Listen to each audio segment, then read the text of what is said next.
بسم الله الرحمن الرحيم. يا أيها المزمل قم الليل إلا قليلا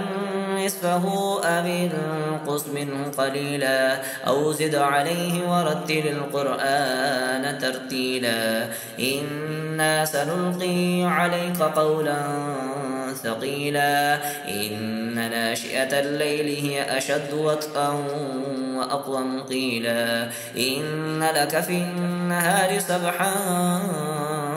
طويلا واذكر اسم ربك وتبتل إليه تبتيلا رب المشرق والمغرب لا إله إلا هو فاتخذه وكيلا واصبر على ما يقولون واهجرهم هجرا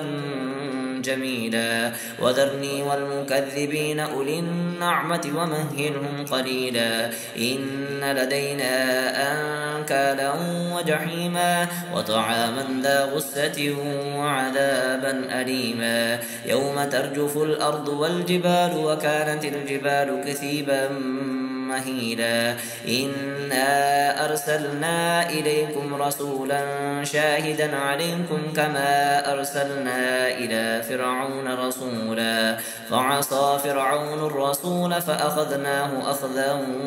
وبيلا فكيف تتقون إن كفرتم يوما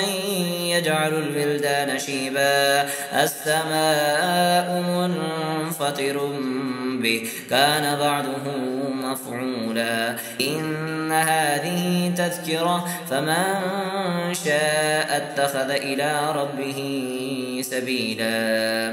إن ربك يعلم أنك تقوم أدنى من ثلثي الليل ونصفه وثلثه وطائفة من الذين معك والله يقدر الليل والنهار علم أن لن تحصوه فتاب عليكم فاقرؤوا ما تيسر من القرآن علم أن سيكون منكم مرضى وآخرون يضربون في الأرض يبتغون من